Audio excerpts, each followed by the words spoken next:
So we got pool play. This is how it's separated. So you've got Arizona as the 1 seed, Cal as the 6 seed, Washington as the 9 seed. That is Pool A. In Pool B, you've got the 2nd seeded Oregon State Beavers. You've got Arizona State at 5. You've got Stanford at 8. That is Pool B. And then Pool C, you've got number 3 Oregon, number 4 USC, and number 7 Utah. Yeah. Arizona State fighting, clawing to try and make it to the NCAA tournament.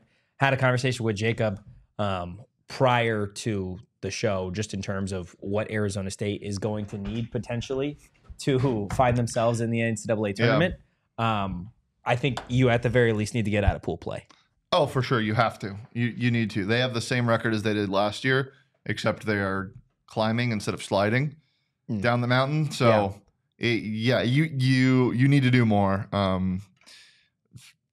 Oregon State's 41-13, and they're obviously in the tournament already. Yeah. So you get a little boost from that, and then Stanford is not a very good. What is it? 8 seed? They are. Okay, Yoda. Yeah, Stanford. Yeah. Stanford is an 8 seed. Yeah. They are. What's their record? It is not very good. They are 20-32, and they have lost 10 in a row. Yeah. So Andy, you're the hottest team in the Pac-12 right now. Yes. So you should be able to get out of pool play. I don't know if that's enough though. Really? I still think you need to get to the champ game. Okay. I mean, yeah, you make it to the championship. I think you've locked in. I don't know if you've locked in. You don't think so? After as hot as they've been? They have been really hot. What is it, 15 out of their last 18? Yeah, 15 something of their crazy 18 now. like that. Yeah. And a lot of it is because of this guy right here, Jacob Tobias. Yeah. He has been an absolute. Jake Toby. He's been on a heater the last 3 games, 8 hits, 13 RBI. He's been walked 3 times, 7 runs, 615 batting average. This guy has been just on an absolute tear over the last 3 games.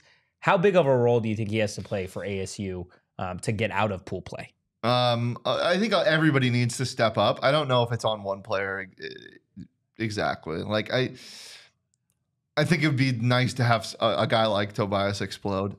But they've been living off of hot streaks this entire season. So as long as somebody gets hot and the bats don't go cold at the worst possible time, I think you'll be okay.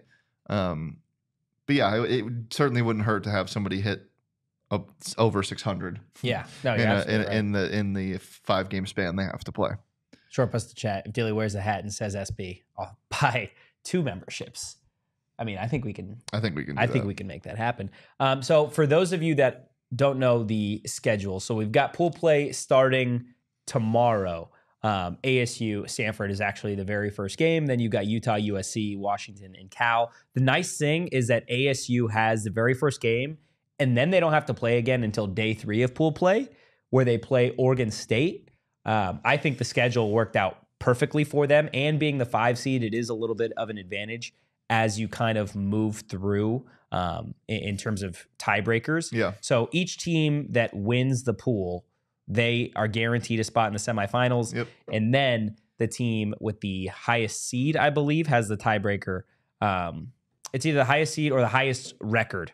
Let me see real quick. Yeah, so the 3 pool winners will advance to the Friday single elimination semifinals, along with 1 wild card team. The wild card will be determined by the best record of the non-advancing teams, and then any tiebreaker will be awarded to the highest seeded team. So the best record in the tournament? I believe it's the best record in the regular season. I believe. I think it would be in the tournament. I don't know. I was confused about it last year. I'm going to be confused about it again. But you can avoid that. Yep. You can avoid that. You win your 2 games, you're in. Yep. This it's at Scottsdale Stadium too.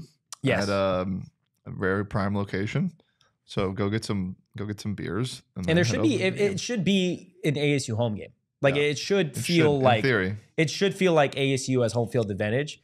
People along in with Tucson Arizona. don't really have anything else to do though, so they're going to come up and drive. But at least in your games, you know what I mean? Yeah. And then again, I just want to throw it out there. If ASU does find itself in the championship game on Friday, we will have a post-game show on Friday instead of a traditional show. So definitely be on the lookout for that. But ASU baseball, do you have any predictions before we get out of here? They get out of pool play. You think so? Yeah.